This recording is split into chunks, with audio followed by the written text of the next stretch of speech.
लगे। अब भगवत चिंतन आपके हृदय में आए हुए या बसे हुए या पुराने संस्कार सब मिटाएगा। बिल्कुल आपको चिंता नहीं करनी। चलने दो नाम कीर्तन, नाम जप, मंत्र जप, वाणी चिंतन, चलने दो सेवा।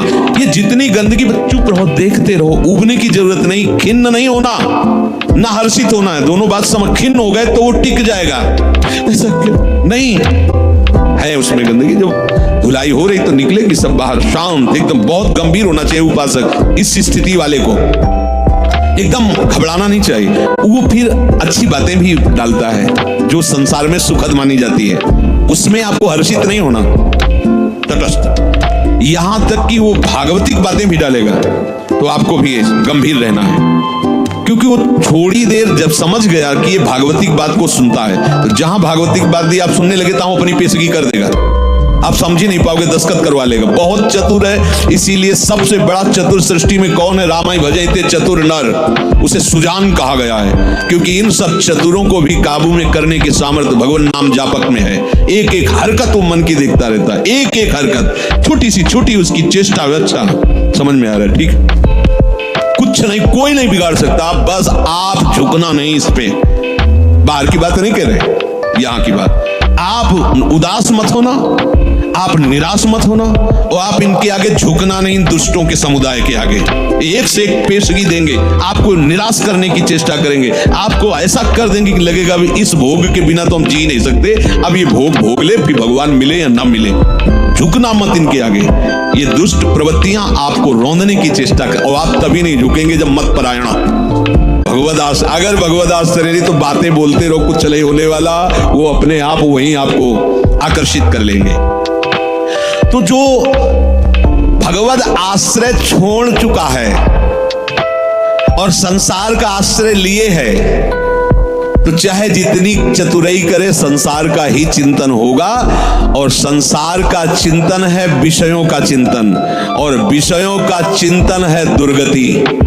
स्पष्ट समझ लीजिए, क्योंकि विषय चिंतन में राग, प्रियता, आसक्ति पैदा होती है। जैसे विषय चिंतन होता है तो उस विषय चिंतन के प्रति राग होता है, प्रियता होती है। अगर ये वस्तु मिल जाती आज खाने को, सुनने को, मजा आ जाता, आनंद आ जाता, ऐसा राग ना सुंदर सिद्धांत है।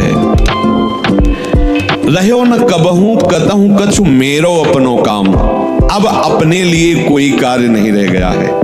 अपने लिए कितना कार्य था कि संसार में कोई हमारा न रह जाए। लोग रोते हैं इस बात का, हमें संसार में कोई प्यार नहीं करता, कोई अपना नहीं। तो यही तो सिद्धि है।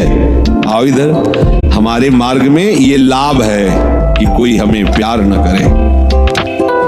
भर्तृहरि जी ने भगवान शंकर जब प्रसन्न हुए, प्रकट हुए, तो वरदान मांगा कि कभी कोई सम्मान से मुझे एक टुकड़ा भी न दे, क्योंकि ये सम्मान, ये प्यार प्रभु से विमुख कर देता है।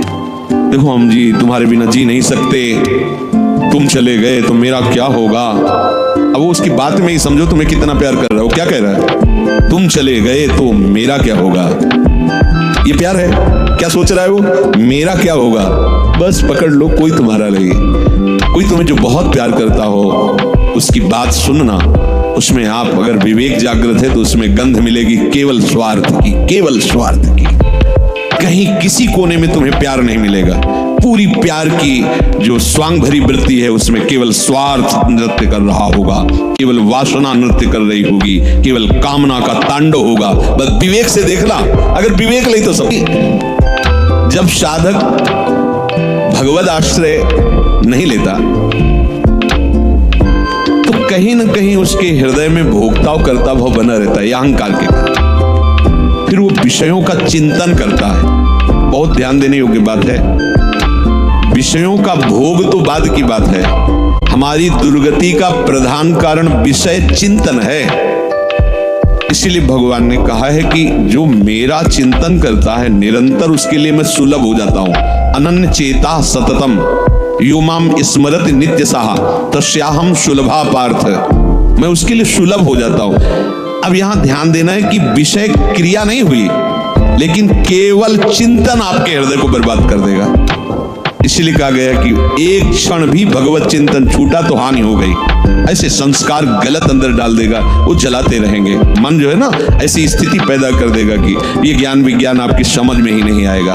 ध्यायतु विषयान पुंसः, प्रभु का आश्रय ना लेने के कारण, प्रभु के परायण ना होने के कारण, निरंतर भगवत चिंतन ना होने के कारण जो अंतर होता है वो विषय चिंतन होता है। दीर्घकाल निरंतर सत्कार सेवितो दृढ़ भूमि, जब दीर्घ काल तक निरंतर भगवत चिंतन का अभ्यास किया जाता है तो दृढ़ भूमि वो इतना पक्का हो जाता है कि फिर आप छोड़ना भी चाहो तो नहीं छोड़ सकते। जैसे विषयी पुरुष भले कहीं भागवतिक स्थान में भी बैठा हो पर वो अपना ही दृश्य देखेगा, अपना ही चिंतन करेगा, ऐसे भागवतिक पुरुष भले ही वो विषय प्रपंच में बैठा हो लेकिन वो अपना ही दृश्य देखेगा, अपना ही चिंतन करेगा।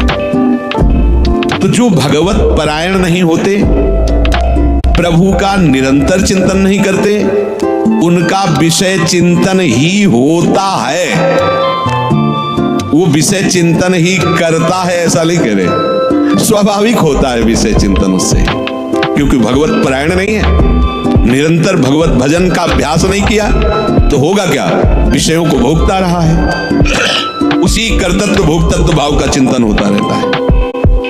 ये बहुत खतरनाक स्थिति, प्रायः इसी स्थिति में पूरा संसार है। बैठे बैठे बस वही चल रहा है, ये किया वो करूंगा, ऐसा बना लिया वैसा बना लूंगा, अब इतना ऐसा हो जाए फिर वैसा हो, और ये सब का सोचते सोचते काल आ गया, मृत्यु, शरीर छूटा। अब जो सोच रहा था, जो सोचा उसके परिणाम से दूसरी योनि मिली, और बस यही चक्र चल रहा है। जब ये प्रभु का चिंतन करता है तो संसार का चिंतन जो स्वाभाविक होता रहता था अब हो तो रहा है। देखो ना, जैसे हम नाम जप करते हैं, भगवत चिंतन की चेष्टा करती आती है, ये सबका अनुभव है जो भजन करते हैं बड़ी जोर से, जैसे कि दरिया में उफान आ गया हो,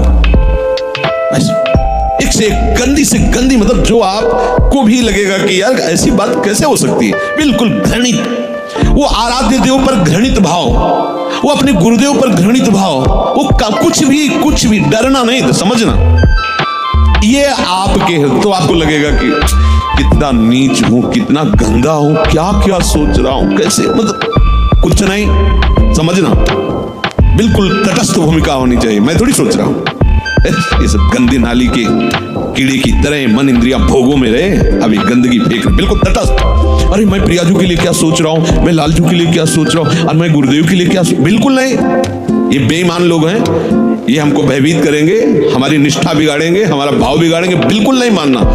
ये हम बहुत खूब अनुभूत सोची समझी बात कह रहे, खूब साधकों से मिली हुई बात। ये अपने आराध्य देव पर ही गलत भाव कर लेगा, ये अपने गुरुदेव पर भी गलत भाव कर लेगा। आपको डरना नहीं है, ये किसी भी